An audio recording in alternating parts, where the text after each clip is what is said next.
Okay, well, next up is Simone. So you can give a big round of applause, please, for Simone. Simone Plaut. Have to bring the microphone down because I'm very short. Such an honour to be asked back to speak to you guys again, so thank you very much. And to follow Neil McRae, who's someone I have great admiration and respect for, is very humbling. Anyway, I've been asked to talk today about vaccine injuries. I was helping the recent criminal evidence gathering process for a case against the MHRA, which many of you read about. And I personally took down witness statements from hundreds of people who had been affected by the serum concoction that's been misrepresented around GP surgeries and centres where it's being administered by people who really don't know what they're administering. And it was really harrowing listening to what some of those people have been through. But what's almost more harrowing than the horrible symptoms that some of them have suffered from, some of which do dissipate and get better in time, but not all. But what the really sad thing I've heard is the way that these people have been gaslighted by their general practitioners.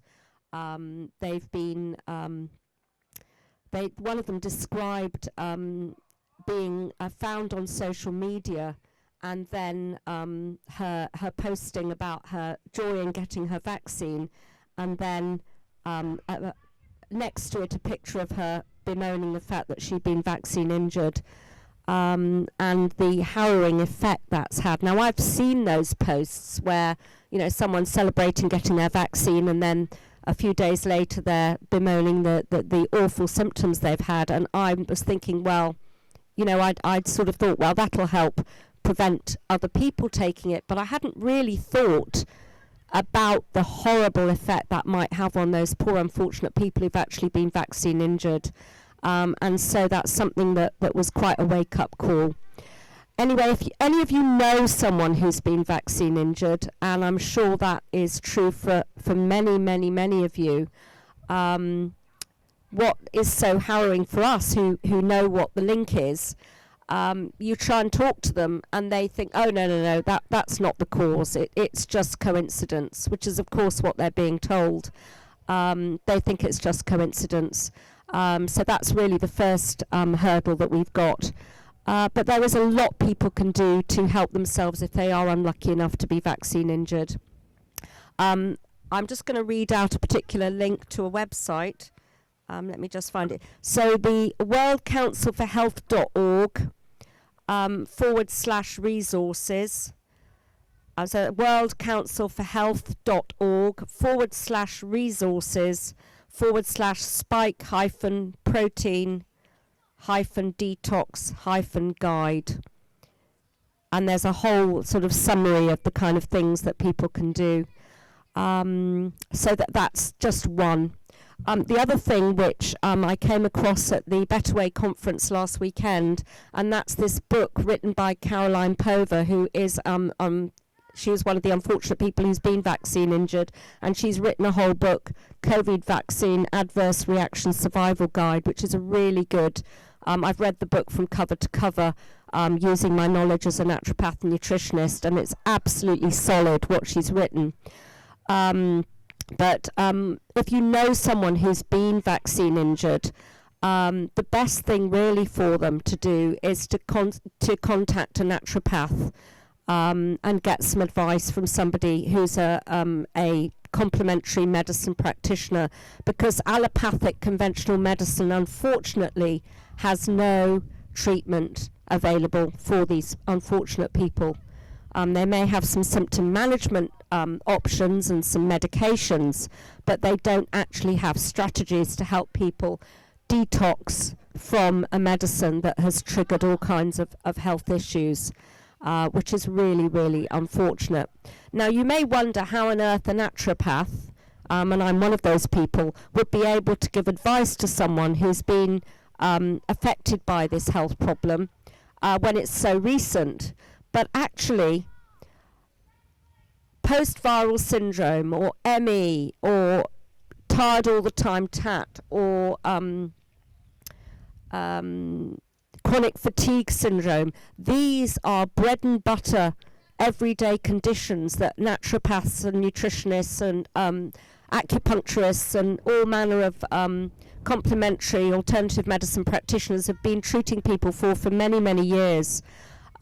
Those people typically go and see their GP about the symptoms that they're suffering from, and they're told, well, this is psychiatric, and they get referred, they either get given antidepressants or referred for a psychiatric assessment. So they're basically being gaslighted. They're struggling with horrendous fatigue, and yet they're being gaslighted.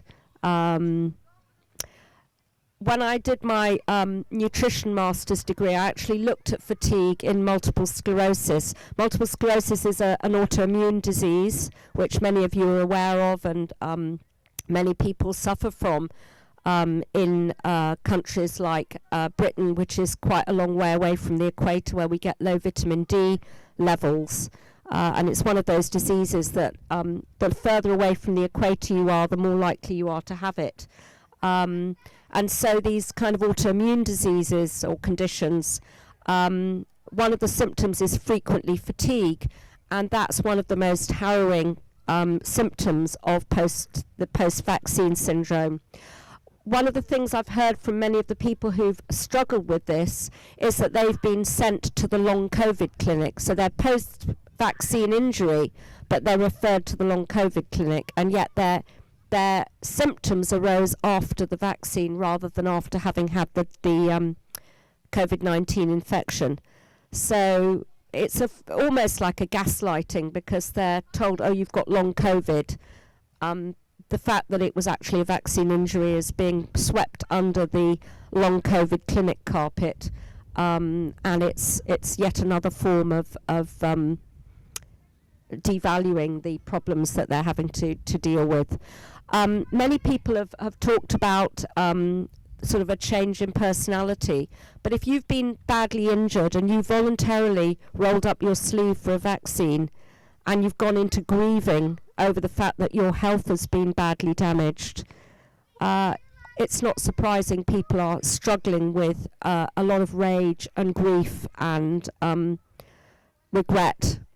So I think compassion is a really important aspect of this, but it's horrific for people who have been affected, and I've spoken to many of them. How did I get involved in being a part of that case? I do expert witness work in court cases. I was involved in an expert witness report in a court case last year for about opposing face masks in schools for school children, and that was something which the research I did was a real eye-opener, and I got my intro into that work following a chance encounter with one of the other speakers today, Anna de Bousseray, who is a lawyer, and she spoke to me at a freedom event one evening in Harley Street, and we chatted about masks and how awful they are for children to wear. And that was what got me on the road, and she encouraged me to read certain papers and reports, and that was what prepared me and gave me the opportunity to do the expert witness report for the court case with Francis Hoare and Stephen Jackson, which has been, that report's been taken into many schools around Britain, in various parts of the country, and parents have been empowered to get those mask mandates withdrawn or relaxed in schools. It's very interesting. We seem to see a pattern with the government. They claim to be ignoring court case findings. The judgments that come out are not in line with the arguments made in court, and then they withdraw the measures that they've put in place, so that there's no point in taking them to appeal. And I think that that's probably a strategy, because we've seen it happen over and over again. So for those of you who may have donated to some of these crowd-funded or crowd justice-funded court cases and think, oh well, it never got anywhere, don't be fooled, because those court cases do make a difference, and they may not have the judgments that we're looking for, but the results are still happening in the way that we would hope that they would happen. Anyway, the adverse events, the adverse reactions, as Niles was saying earlier on about a Trojan horse, the people who've rolled their sleeves up for the vaccine, and there may be people here, they spent billions, the government spent billions in their propaganda and their marketing of this medical treatment. There were billboards up. I remember seeing the guy who sweeps the street where I live in northwest London, and there was safe and effective, and a picture of a nurse smiling and saying local nurse so-and-so recommends you take the COVID-19 vaccine. They have literally bombarded people with propaganda to encourage them to go and roll their sleeves up. And those of us who haven't yet rolled our sleeves up for that vaccine, we are the ones to be surprised about, because so many people did without really knowing what they were actually getting in that needle in their arm when they did it. So it's speechless really over my own children. I have 2 daughters, both of whom have children of their own. They both took the vaccine despite my begging them not to. So this is something that we're all having to deal with. Thank goodness there is plenty of research now on how people can detox. There's still potentially going to be residual effects, but that will be an ongoing health optimization practice which will reduce the impact of that vaccine going forward. So there's plenty we can do. If any of you in the audience have received it or have loved ones who've received it, there's plenty we can do. And the approaches are looking at sleep, because you need plenty of sleep when you're struggling with fatigue, and also sort of titrating the amount of activity you do in line with what ability you have to do activity. So we need to really carefully manage the little energy we've got, and carefully manage it. And what often causes a relapse with autoimmune conditions is you do too much. And if you do too much, then your adrenal glands, which are already not doing great, because any of you who've looked at the pharmacokinetics for the Pfizer vaccine, which was out on many social media platforms, a lot of the phospholipid goes straight into the adrenal glands, so it's going to affect the ability of the adrenal glands to work. So if you're very tired, the only way you can give yourself extra oomph to carry on and finish your day is to use your adrenals. And if those aren't functioning properly, then you don't have that extra oomph, and then you just literally collapse in a heap. So it's a matter of being very careful that you stop before you're tired. So those are the kind of things that really help. So there's lots of advice out there now. More and more information is becoming available to help people who have been affected, and rather than feeling totally helpless, there is plenty of good advice out there now. Improving diet is another one. A lot of the foods that we eat today are highly inflammatory. I mean, wheat is just one of them, and cutting down or cutting out wheat from our diet really helps. But there's lots of other good advice. So an anti-inflammatory diet. Some people find that they've got they need to reduce their histamine in their diet, and again, that's a low histamine dietary strategy. Some people end up with things that resemble SIBO, that small intestine overgrowth, bacterial overgrowth condition, and again, that's another there are plenty of these tried and tested protocols. So whatever the symptoms, one person's post-vaccine picture will look different to another's, but there are plenty of tried and tested protocols already available depending on the symptoms you've got. And getting a really good naturopath and nutritionist, or depending on whether your symptoms are gut related or some other aspect of your health, will really help with a roadmap to improving your health. So please don't feel it's hopeless. There's plenty out there to help, and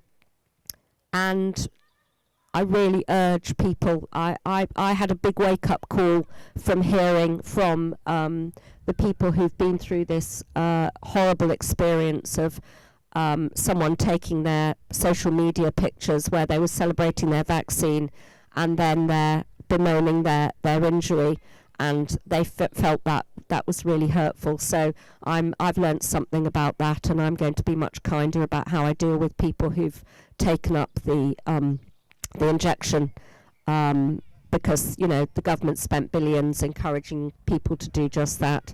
Anyway, I'm going to finish now. Thank you for listening, and thank you for all the work you do